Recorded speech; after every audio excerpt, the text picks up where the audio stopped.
Alright, hey there guys. Today we are back with some weird history, this time how you could have survived the Black Plague. After watching their last medieval video, I am very concerned with the, quality of the historical information that they're going to be providing here, because that medieval castle video was just, it wasn't good. That wasn't good, and no, that was bad. That was just full of misconceptions of medieval times. People are people. People have always wanted to be clean since the beginning of time. Obviously to our standards, because they don't have access to the same things that we have access to today, they aren't going to be as clean, but oh my god, I'm still so mad about that video that I'm ranting here at the beginning. Shut up. Let's go ahead and just dive into this video on how you could have survived Black Plague. The Black Death was a period in 14th century Europe where three variations of the plague, bubonic, septicemic, and pneumonic, wiped out an estimated Okay, I'm glad that they included that. 60% of Europe. Good. Today, that's equivalent to 450 million people. Today, we're exploring how you could have survived the Black Plague. But before we get started, do us a solid, hit that subscribe button, turn on notifications, and leave a quaint yet memorable comment. Grab a mask, grab some gloves, and chug that immersion C. We're going plaguing. We might have evolved as humans in technology and science, but viruses and our basic biology have not. As would be the case Avoiding in urban areas, 2019, yeah, that's a if you want to big avoid obvious if you know anything about how plagues spread. the plague, it's best to start by avoiding places where large crowds congregate. The pneumonic plague was spread through air droplets, or airborne if you will, so the more people around open-mouth coughing and sneezing, the more chances for infected humans to get their plague all up in each other. The bubonic plague, however, was spread from flea bites associated with infected mice. Rodents infected with plague-riddled fleas would transfer the disease from flea to human in the right social conditions. Been playing Plague Tale Innocence over on Twitch. Actually been a little bit since we've played it. I gotta get back into it. But I fucking hate rats, dude. I Infected people fucking hate often rats. didn't realize they were spreading the disease because they didn't realize their plague-infested bodies were crawling with super fleas that could dump their sick hosts' behinds for a more healthy body up to 2 meters away. Yes, it wasn't necessarily the rats that had the disease. It was the fleas on the rats. Being more than 2 meters away from plague-infested fuck fleas rats. was one way you might have avoided the Black Death. May as well stay home and binge-read the Bible. Hey, while you're there, seal it Wall up up and and isolate never anything. leave. Italy's myriad points of entry, being surrounded by water, meant many different opportunities for the plague to enter the European nation. Once word of the Black Death reached Milan, the leader at the time, a brutal and no-nonsense man named Yaherd, ordered the houses of those inflicted with the plague to be boarded up, locking in any occupants. Yes, I think it was Milan that did a fairly good job at being an urbanized area for the medieval times and actually kept the infection rate fairly low. Obviously, the percentage that they did have infected still really high, but like comparatively to their surroundings, I think they did a good job from what I'm remembering. Preventing their sick hands If it is Milan, I just know there's one Italian city slash area that did a good job of handling the from plague. touching a thing outside of their doors. And while this approach was extreme and brutal, dooming otherwise healthy members of the victims' families trapped inside a diseased coffin, the city of Milan ended the Black Death with only a 15% mortality rate. Yes, okay, it by was far them. the lowest of any major Italian city. They did have to make some sacrifices in both innocent lives and social activities, such as rummaging through the remains of the recently deceased.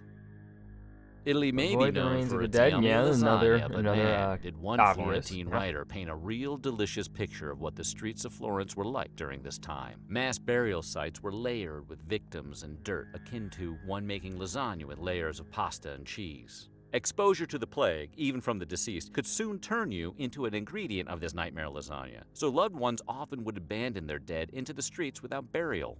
Game of Thrones wasn't around to teach the people of the 1300s to always burn the dead. As the body count was rising, so did the amount of bodies decaying in the streets. A group emerged called the Bikini, not related to the bathing suit. They were men of lower social... I mean, the whole burning thing, it has to do with religion. here in medieval Europe, because these they definitely knew of burning bodies, but because germ theory wasn't a thing, I'm trying to word this right. Yeah, I don't think, like, they knew disease spread. Like, they knew how it spread, they just didn't understand the concept of germs, right? They knew this disease spread through contact. They understood that. So I'm certain that they knew about burning bodies. But I think I could be wrong here. Feel free to correct me. I'm not a person that's well studied on religious practices and beliefs of the Middle Ages. I don't know too much about that. I know I'm more politics of the Middle Ages. But I believe Christianity, one of the beliefs back then was that, like, if you wanted to go to heaven, you had to be buried in, like, a place that was, blessed by a priest or whatever, like ground that was, like, sanctioned by a priest or something. So, and I think if you burnt the body, they wouldn't go to heaven. I think was how it was. Not too sure. Please feel free to correct me if I'm wrong. Stature, themselves inflicted with the plague, to remove the deceased from the cities. Unfortunately, some did eventually also turn to robbery and murder, but nobody else was going to go near a pile of highly infectious corpses, so Italy just sort of had to deal with it. The bacchini helped keep the streets clear, while rich people were able to gather their diamonds and fur and get the hell out of these plague-riddled streets. Though they didn't think to burn the bodies, they did consider the magical healing power of fire. One notable survivor of the plague was Pope Clement IV. Despite the fact that a whopping 1/3 of the cardinals in Avignon, where the Pope lived, succumbed to the disease. Doctors had advised Pope Clement to sit in a ring of fire in order to avoid contracting the disease. And it worked. He was never infected. Rats saw the ring of fire around an otherwise healthy body and said, "No thanks, man," and kept scurrying around for more convenient, less flammable targets with fewer obstacles. And human beings, too, tend to avoid walking into a ring of fire in order to conversate with the Pope. In 1666, the Devil's Year, the Great Fire of London decimated the city, but it also killed off a large population of rats and fleas, who were conduits of the bubonic plague. Okay, that was a weird, like, additional bit there that didn't really fit the video in my opinion. Things in life make less sense than old-timey doctor uniforms, but again, their knowledge of contagion wasn't nearly as advanced as ours. Italian author Giovanni Boccaccio, I already mentioned it before, on that they just didn't understand germ theory, but they understood how that contact and being close to other people did spread disease. They understood that. I'm just gonna see, as long as he doesn't, like, say anything against that. Like, lamented in texts that physicians were woefully underprepared for handling cases of the plague due to their ignorance of treating the disease. Well, yeah, how the fuck are you gonna handle the thing? Fuck, this disease comes in and kills them within a week. And then physicians can't really get close to inspect a live person. They don't really, because this thing was highly infectious, you didn't really want to get close to a person with it because you didn't want to get infected yourself. But then when you found out someone was infected, it's quite possible that by the time you get to them as a physician, they're probably already fucking dead.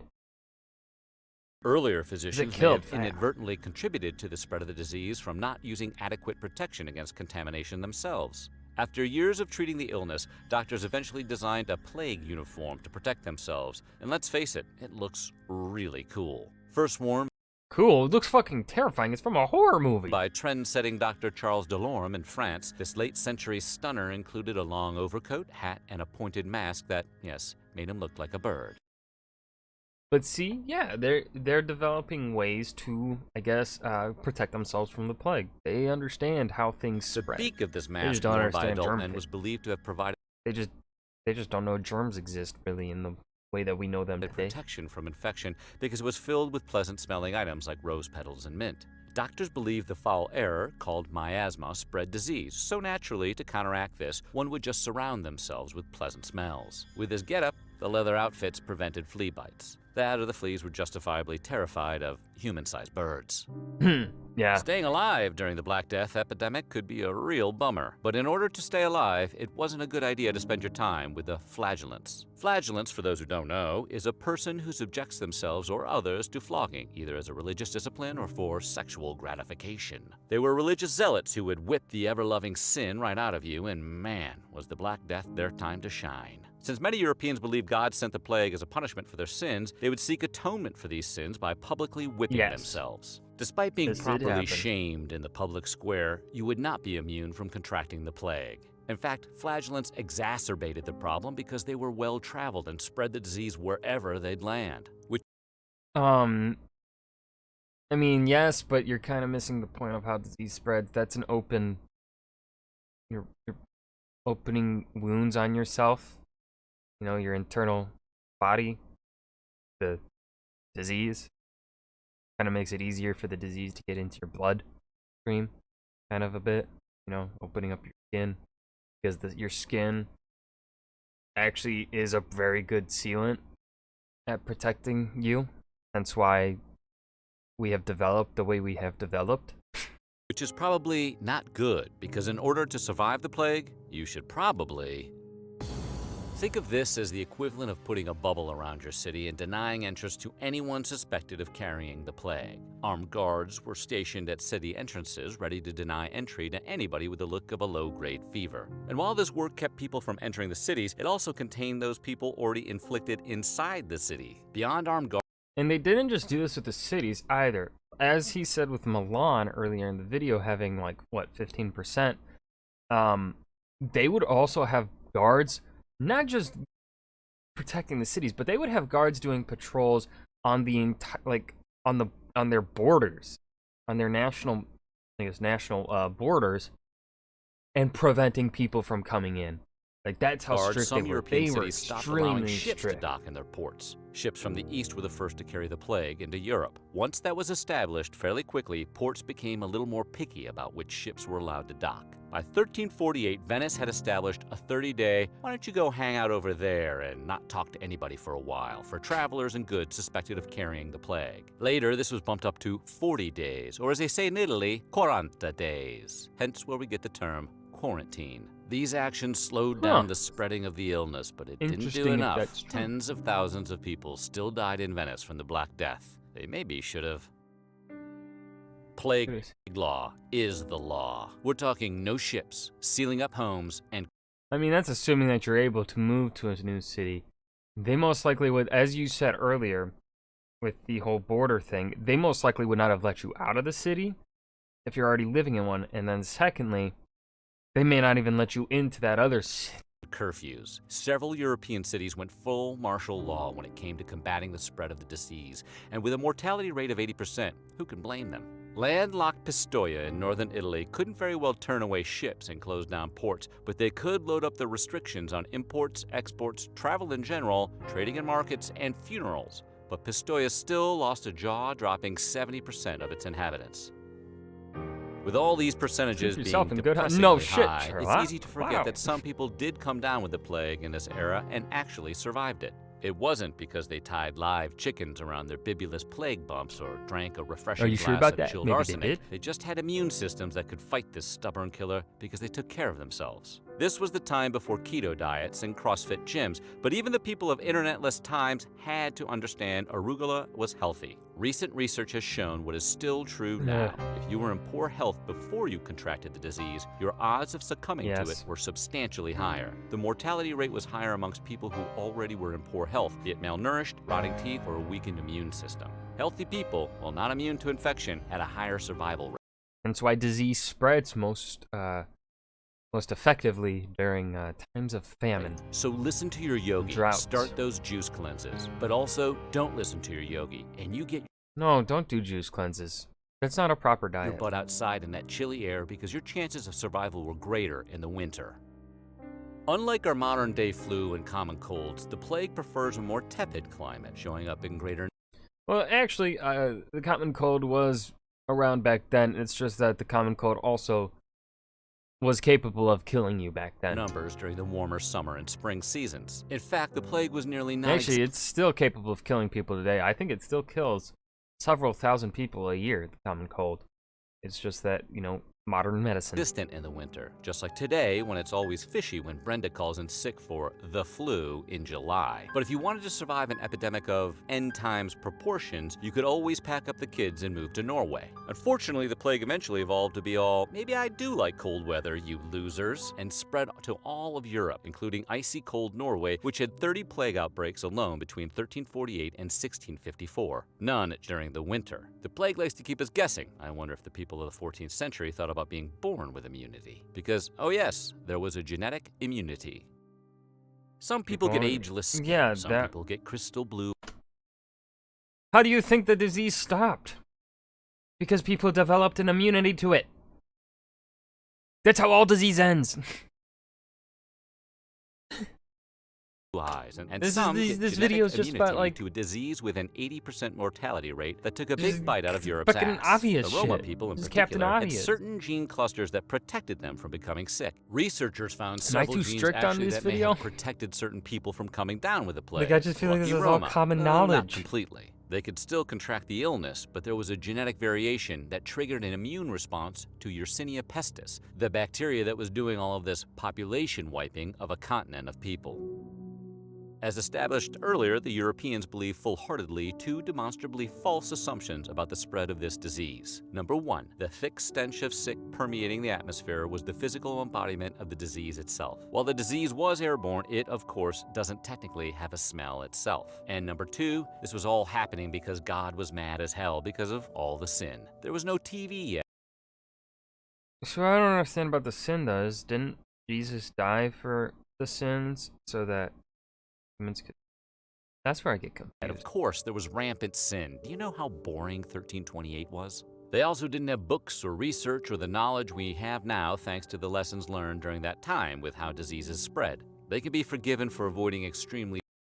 I will say that, yes, humanity did learn a lot about plagues and disease from, you know, the Black foul Plague. errand, Yes. picking up an extra rosary. That is bead or correct. two. And if that didn't work, my favorite tip for how to survive the plague? The screw it. Our old pal You drink and Boccaccio be merry, noted oh some of God. the Florentines that vowed to carouse and make merry and go out singing and frolicking and satisfy the appetite in everything possible. Europe was being completely decimated by this painful, ill-understood disease. I mean, yeah, that might seemed as to well take give down no 1 in shits, 3 fucking go out people. banging. And thousands upon thousands did everything we've laid out here today to avoid the plague, and they still got it. So some Europeans wised up and said, then I'm going to the bar. They danced, they drank, they ate, they lived their dang lives because they knew more than anybody that this bacteria was probably, ultimately, sadly, unavoidable. And what was the life expectancy in 1400 anyway? 30? So they said, screw it. There's that fucking misconception of medieval age. If you made it past childhood, you fucking lived a full life. Unless a disease came in. You lived a goddamn full life if you made it past childhood. Okay? Get that stupid fucking misconception out of here. Through it. And you know what? They died just as often as those that only drank in moderation. Cheers to you. No! 1300 Europe. You Fuck. walked so we could run. You can still get the plague today, but now it's cured fairly easily with antibiotics, a wonderful new invention we can't ever possibly fully appreciate because we've never had to consider moving to Norway to avoid the Black Death. So, do you think you would have survived the Black Death?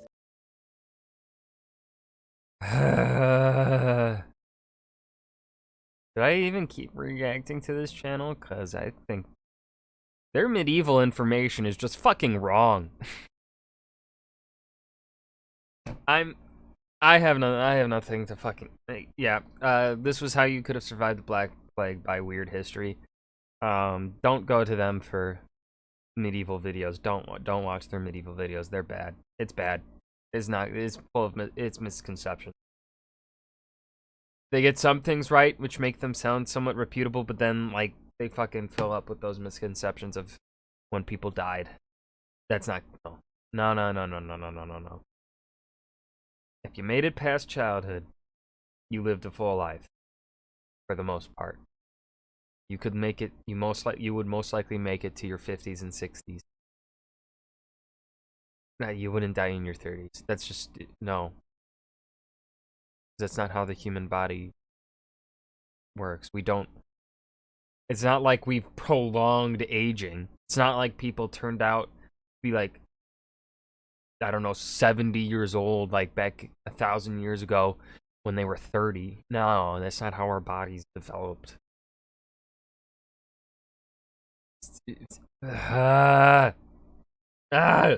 I'm done.